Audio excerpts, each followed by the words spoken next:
Welcome to the ITSP Magazine Podcast Network. You're tuning into an episode of the Redefining Society Podcast, hosted by Marco Ciappelli. Let's face it, the future is now. We live in a hybrid analog-digital society, and we must stop ignoring it or pretending that technology is not affecting us. The line between the physical and virtual worlds has become a figment of our imagination. On it, we are continually performing a dangerous balancing act, juggling convenience, privacy, freedom, security, technology, society, culture, and even the future of humanity. There is no better place than here, and no better time than now to muse on our relationship with technology and how to redefine what society means in this new age.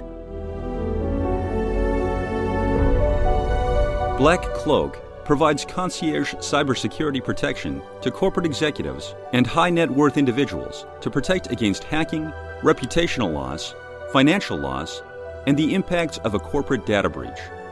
Learn more at blackcloak.io.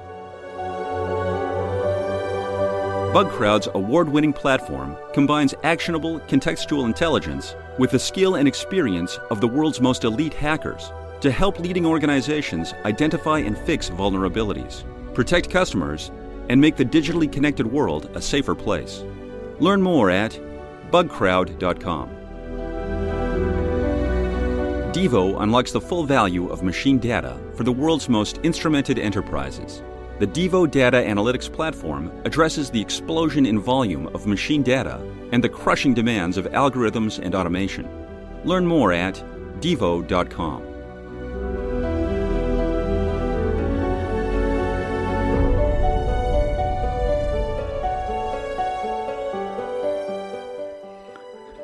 Hello, this is Marco Ciappelli on Redefining Society Podcast, and I gotta say I'm struggling in Redefining Society right now. It's changing too fast. Every time I start redefining and I'm like, okay, I'm getting somewhere, and then all of a sudden it's like, whoops, let's get the eraser and and make a change on that line. So luckily, I get to talk on Redefining Society with a lot of people that inspire me, a lot of people that, even in this case, they also have a podcast on ITSP Magazine, the Cyber Cognition, and that's what they think about. They think about what's going on in our society, and in particular, generative AI. It seems like it's really changing a lot of fields, and some people are scared of it. Some people are excited about it. Maybe the truth is in the middle. I don't know. I usually go there. But I wanted to catch up with Justin Hutchens, which is here in the show. If you're watching the video, it's right there. If you're listening, I'm not lying. It's right here. Justin, welcome to the show. Thanks, Marco. Appreciate you having me on. Yeah, I'm glad that you jumped on as soon as I asked you, because we don't really need to prepare for this. There is no Q&A. Well, there's never a Q&A on my show anyway, but in this case, I just want to pick your brain and see what you think. As we made a joke before we start recording that if we have having this conversation 2 months ago, even 2 weeks ago, it would have been completely different. The river is moving fast. It's crazy how fast things are moving in AI. Okay, so let's start with a little bit about yourself, just a quick bio in case people haven't heard your show, and who you are and why am I actually excited to talk to you about AI. Yeah, awesome. So name's Justin Hutchens. I usually go by Hutch. I have had a long time interest in artificial intelligence, and specifically the intersection between artificial intelligence and risk, to include cybersecurity. I am the author of the soon-to-be-released book, The Language of Deception, Weaponizing Next Generation AI, which looks at multiple different facets of different ways that adversarial threat actors could misuse emerging artificial intelligence. And then also the host of the ITSP Magazine podcast, Cyber Cognition, which also kind of looks at artificial intelligence, mostly from a risk perspective, but in general, kind of looking at kind of the ways in which AI is increasingly becoming entangled in these ideas of philosophy and the ways that we even understand culture in the world around us. And everything has come together. I think we talked about this already when we were announcing your show, and we had a conversation. We met because you were having a talk at one of the big conference about this. And, we talk about cybersecurity, and you talk about philosophy, ethics. Things happen in the world of education, world of jobs, anything. I mean, healthcare, and there is the people that are going against it and don't want it, and people that really go blinded into it. So it touches on pretty much, I don't want to say everything, but a good portion of our life. So how do you track all of that? So it is tough. I can't. So even working in the field and having I work for a company called Trace3, and I lead research and development. So of course, like any R&D professional right now, a big part of my focus is AI. And even with that being kind of my 9-to-5 job, it's tough keeping up with everything that's going on. So I can't imagine for kind of somebody that has a casual interest trying to keep up with just in a given week, how many things are changing in this industry. Personally, I am consistently looking at kind of new white papers. There is another podcast called Last Week in AI that I think actually my last guest on Cognition, Jeremy Harris, is one of the co-hosts of that podcast. And they do really well to actually hit kind of the just a little bit of depth, but just a ton of breadth as far as everything that happens week to week. And he was telling me on the podcast how they spend over 5 hours for every single episode just preparing because of how much is coming in. So it's a challenge. I mean, you really have to make a deliberate effort to even try to keep up with everything going on. Oh my God. Just the name, Last Week. I mean, Last Week in AI. Years ago, we would have said like last month, maybe just already a stretch, right? What's funny is this is a long time running podcast that far precedes ChatGPT. Oh, wow. And he was telling me kind of how it's transformed from like a small amount of time for preparation to now just in recent months, just the insane amount of time they have to put into it. So yeah, it's definitely apparent how fast the acceleration of change is picking up. So a lot of people think that too fast is the problem, and I'm probably one of that. If I start putting my head of sociology, and maybe from a philosophical perspective, no, but from a societal perspective, yes. I mean, regulation, we know they're always behind in technology, so I have a feeling that's the real hurdle right there. We can't regulate; it's too fast. Yeah, I think that is one of the significant challenges, is that regulation is always going to lag behind innovation. I think for any industry that is true to some degree. I think probably more so in artificial intelligence. But for a lot of industries where that is the case, you see regulation, and instead of trying to regulate the specific details, generally you will set up some kind of agency that is put in charge of managing oversight of a particular area. And I think and hopefully we do get to a point where there is some kind of regulation around this, but if we get to a point where something is successful, I think it's going to have to be some kind of model like that. There's no way that they can legislate down to the specific details, because by the time anything gets passed, all of the technical details are going to be irrelevant because of how fast this is moving. But I do think that this is the topic of regulation is an increasingly important one, because I think we are, to your point, we're almost moving too fast to the point where, yes, we're enabling business in ways that we've never seen before. But I think there's really risk in two different areas. One is that implementation risk of, if you're an organization and you are just trying to keep up with everybody else that's mainlining these new technologies into their operational workflows, you're likely to do the same without the appropriate safeguards.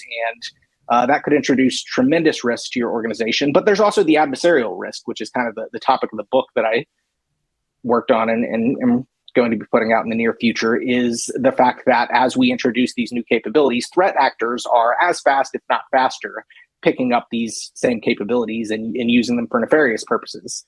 And what's crazy is we're already at a point where we look at something like GPT-4, which is already so extremely powerful. And a lot of people there's even been white papers that have kind of adapted some of the leading IQ tests to evaluate its levels of logical reasoning. And we're seeing it already perform in the top 99 percentile of humans. And now Google is already talking about their Gemini model, which is likely going to come out at some point this year, that is supposedly 5 times the computational power of what we saw with GPT-4. And we're talking about in a matter of 5 times? Sorry, did I get that? 5 times? 5 times the computational power of GPT-4. So, it's hard to even fathom at that point, because with these large language models, we have this idea of emergent properties, where as they continue to scale, as we continue to make them larger and larger, make bigger neural networks that are supporting them and more layers, and ultimately more parameters, which is kind of how we measure the computational power of LLMs these days, they start becoming able to do things that they previously weren't able to. With some of the small initial large language models, we saw just a basic ability to maybe answer questions and do some autocomplete. But as we've continued to scale these up, we've seen them just naturally develop these new capabilities, from logical reasoning, from being able to do code completion, from being able to translate from one language to another, things that they were never deliberately trained for. And so there's this immediate question of, we already have these profound capabilities with something like GPT-4. We do that 5x. What new capabilities are going to be unlocked that we can't even foresee, that are suddenly going to be available to everyone in the general public? And so I think there is a tremendous amount of risk that we need to start considering, as essentially these tech firms just compete against each other to make bigger and bigger models.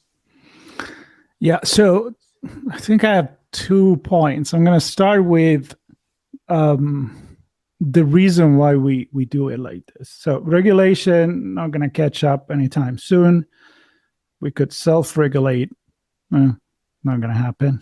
So, but why it's not going to happen is because, from a business perspective, when you have a market, and I'm going to give you an example of it's something I experienced myself, where you may want to hold on from an ethical perspective, test it, be sure, definitely cybersecurity, but even ethically speaking.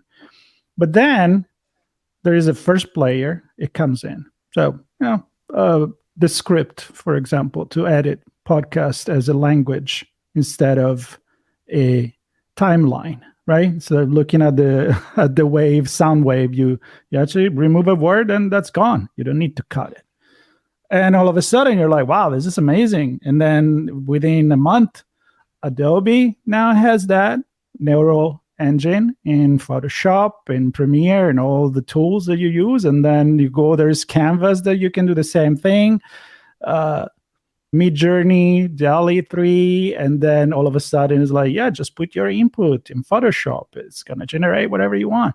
So the point is, if you don't jump on the train is gone. And and I think you're absolutely right. It's almost disadvantageous for American businesses for us to implement regulation. And then I think it also begs the question of if it would even be effective, because with multinational companies, you always have the issue of what is commonly referred to as regulatory arbitrage. Basically, if there are very stiff regulations in the country where I'm wanting to do business, but I want to continue to do business, I just move my operations elsewhere where I can get away with it.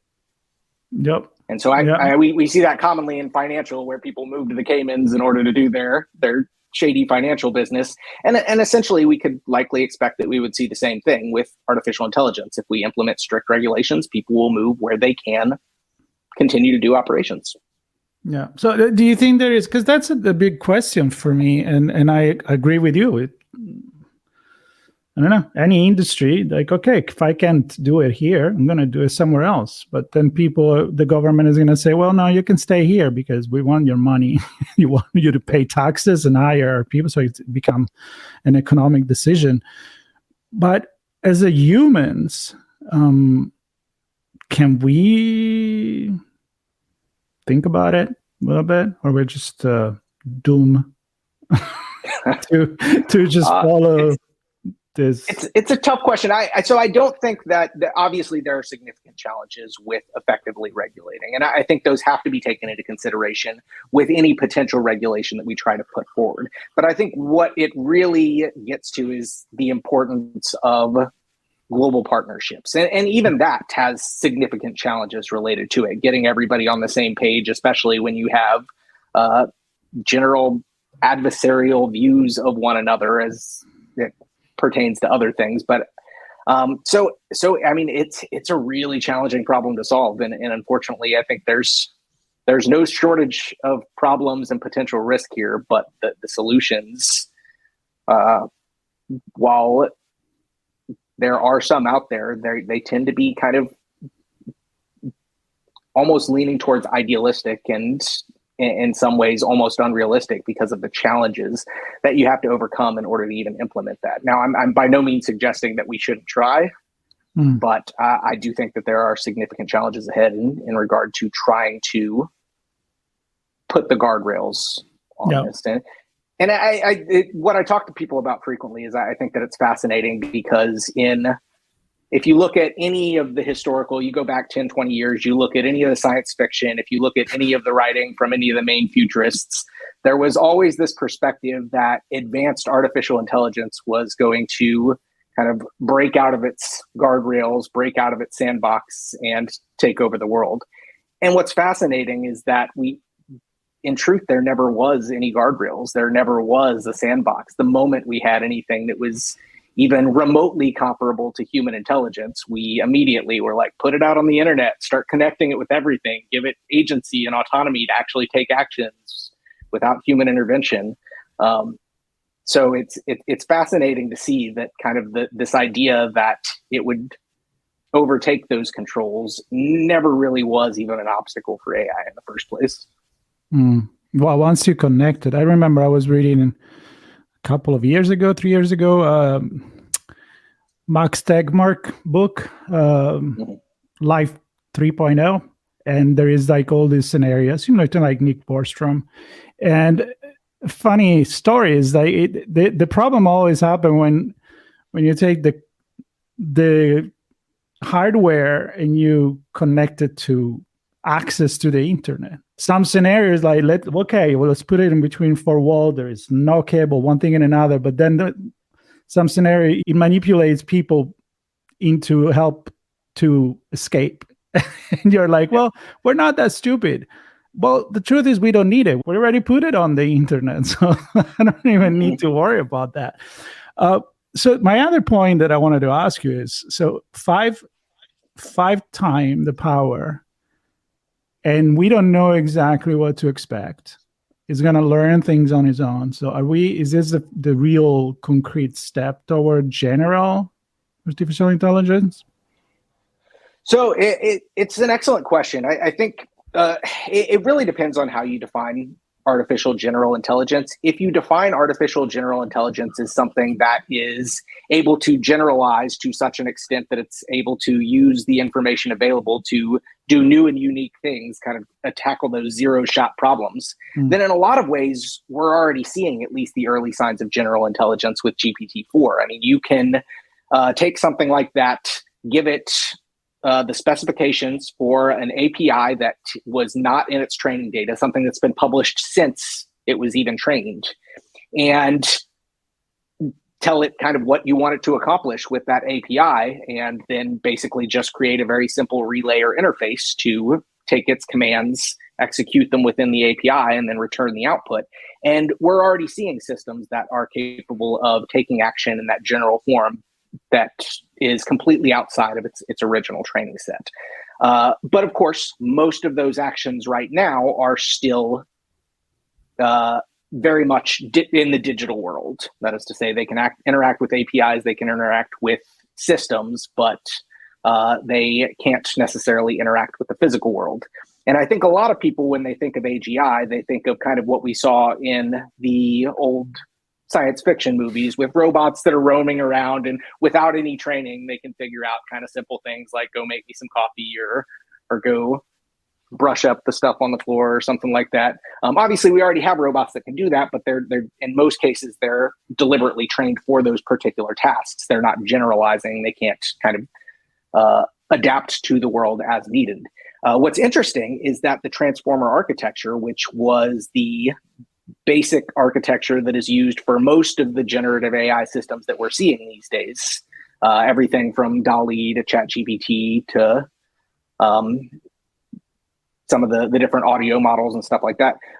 There's actually been a white paper that was recently done by Google, and I say recently, at this point, it's not that recent because it was, I think, over a year ago, but it looked at how the transformer architecture could actually be used in the same way. So kind of with each of our different medias that we've used transformers for, you basically take the input data and you tokenize it into small pieces of data. So for language models, you basically break down the language into individual words. Those words each have some kind of numerical token. And that's actually what the system is computing on, is those tokens. Same thing with image generation. You basically break down a particular image into squares of pixels.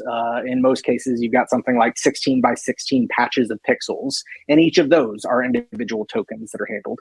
And what this paper did was it looked at how we could actually tokenize kinetic actions for robotics in the same way using that transformer architecture. And the way that they did that was they basically had a bunch of employees that remotely controlled different robotic systems that had a video camera looking at those interactions. And they would append to those different video interactions the language text describing the actions, and then would also tokenize the specific changes to kind of the rotation, the adjustment of the different mechanical components of the robot. And what they found was that by doing this, the systems were able to generalize in a way that was very similar to what we see in terms of generalization with language or generalization with images, to where robotic systems could be put in completely different contexts to where they've never seen that. They could have all kinds of distractions around them, be asked to do things that they had never been asked in their training, and could actually generalize very effectively, far beyond any benchmarks that we've seen before, to complete these tasks. So what's interesting is, while these initial innovations existed in language models, it seems that the exact same technology is likely going to be the foundation for physical robotics in the near future, and kind of that next step of general intelligence beyond just digital tool usage, of potentially having robots in the physical world moving around us that are capable of interacting with the world. Well, I'm thinking this, and I'm thinking, okay, I hope we're not going too crazy for maybe people that are not expert in this, but I think you explain it in a way that makes a lot of sense in terms of, if you got the data, which I can translate in human as knowledge, then you can use that knowledge/experience to adapt. And that's what we do as human, right? So that learning thing is like, have I been in this situation before? Not quite exactly the same, but seems similar to me.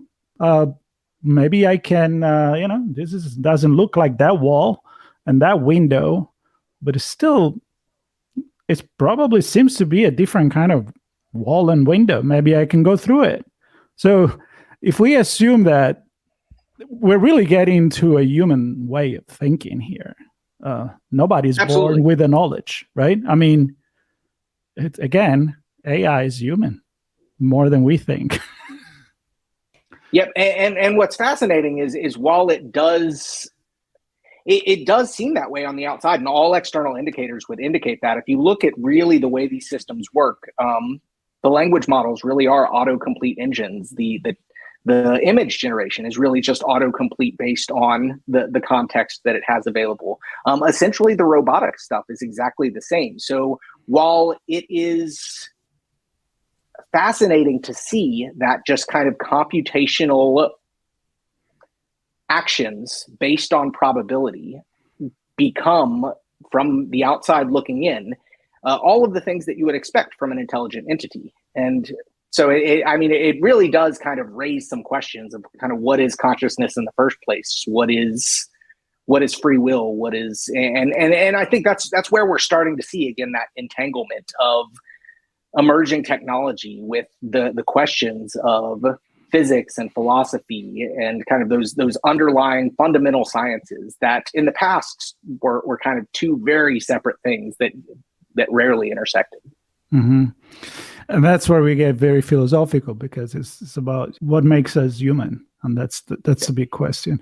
So I want to touch to this with a little bit of a quick reflection before we end on what is actually happening in our society with this. So we've seen writer go on strike. We've seen actor go on strike. We see a lot of fear in a lot of other jobs. I was listening to an economist from Harvard that he was like, we've gone through this before. We've gone through this with the Industrial Revolution. We've gone through this with the computer, the digital revolution. And sometimes it's going to level in the middle. Sometimes it's going to level towards the top. But we will be able as human to find new jobs, as we've always done. But in the meantime, I think what I want to go with you, in the short term, I feel like there is already more benefit than negative consequences. Finding cures, medicine, pharmaceutical, scanning, and I'm saying the health department, but I can go in a lot of different places. I mean, there are applications for resolving the climate change, which we're running out of time, and maybe we just bought ourselves time. So a view on that, I would love. I think you're absolutely right. This is, in its very nature, this is a disruptive technology. So it's not inherently bad. It's not inherently good. And I think both of those things come together. It's disruptive in the way that it is able to power new capabilities. It is able to introduce new ways of thinking and new ways of approaching problems that is unlike anything we've seen before. And we're going to see tremendous new developments come out of this. And I think you're right. A lot of that is going to be net positive for humanity and society as a whole. But of course, with any disruptive technology, you've also got kind of that double-edged sword of with that innovation also comes new risks. And just at the rate that we're moving, those risks themselves are hard to tackle while we're reaping the benefits. But I do think, I think it's interesting, the disruption in jobs topic, because I recently saw a Twitter post that kind of stuck with me, which was humans doing hard jobs on minimum wage while the robots write poetry and paint is not the future that I wanted. And I think it does highlight a very interesting turn. You compared this to the Industrial Revolution. And I think in a lot of ways, this is very similar to the Industrial Revolution. But what is different is we're used to automation and technology displacing unskilled labor, kind of your blue collar factory work. That we've seen that for decades. And what's uniquely new about this technology is that it does stand to potentially disrupt the areas that previously were untouchable by technology, which is your creative areas or your highly skilled areas like coding and or medical diagnostics or review of legal precedent. So I think, to your point, there's right now I think we're in a situation where people that decide to take the effort to make the effort to learn these technologies are going to benefit tremendously, but people that don't are going to get left behind. And I think the biggest change that we're seeing is we're increasingly moving away from a culture where education is foundational, where you get your education early on in life, right after you get out of high school, and then you're set for the rest of your life. And we're moving towards a world where, in order to keep up, you are going to have to engage in lifelong learning and continuing to improve and adapt your skills. Otherwise, you are going to get left behind. So I think for people that have that motivation, that drive, and enjoy continuing to learn, this is a net positive. I do think that there's others that are less interested in that and more interested in just kind of enjoying life and sitting back and relaxing, that this is going to potentially be problematic for. I agree with you 100% because the way I see it also, you said it's similar to the Industrial Revolution, but I see it even more similar to the computer revolution. I mean, there have been people, and that's why there is a gap, I think, in generational gap at a certain point, maybe in the 80s, 70s, when people didn't jump on that train, is the fact that, like, yeah, I don't need a computer. I'm going to run my business like I've always done, or individually. I mean, they were just not excited, maybe like me or you or others that say, hey, it's new technology. I'm gonna try it. At least I know, right? And then slowly, maybe at that time, that if you didn't use the computer in your business, even the daily business, the store, the shop, whatever, you paid the consequences. But it took time. Now it's going to take no time. We go back to what's new this week in AI. And if you haven't at least given a try, don't say, I'm not going to ever touch ChatGPT, because it may, like you said, it may be your problem. So, yeah. Last question. You want it? Where's the plug? Can we unplug it if it goes really weird?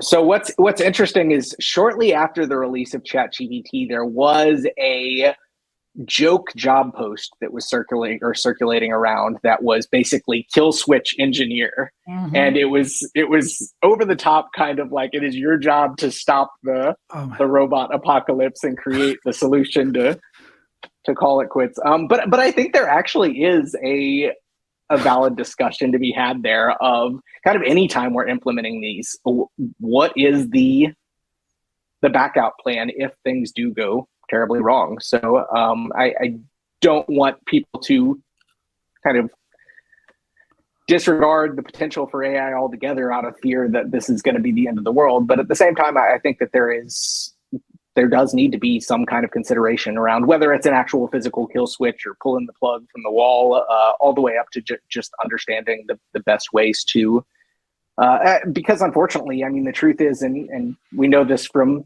anybody that works in cybersecurity, once you talk about digital capabilities, there are already stuff like wormable malware that it moves from one system to another. Pulling the plug for where it originally started is not necessarily going to disrupt the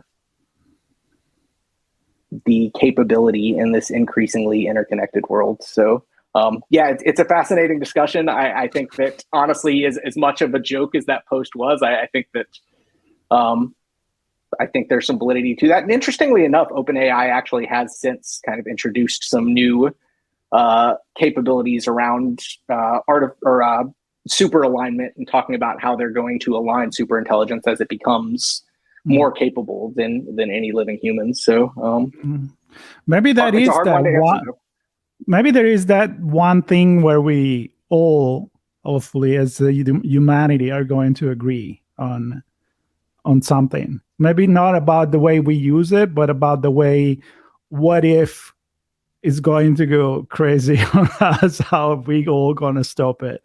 And, there's always Dr. Evil, but I think for the majority, we kind of want to have a plan, I think. It's like, It's the same thing, like, if the asteroid is coming, there's no countries anymore. We're going to have to come together and have that plan, which I don't know. I don't know which one will come first, but I'm more afraid than the asteroid than the AI right now. But maybe this is the thing that pulls us together and creates global unity around solving a problem. I mean, fortunately, it didn't work with climate change, though there have been some global efforts there. Mm-hmm. But I think also there's enough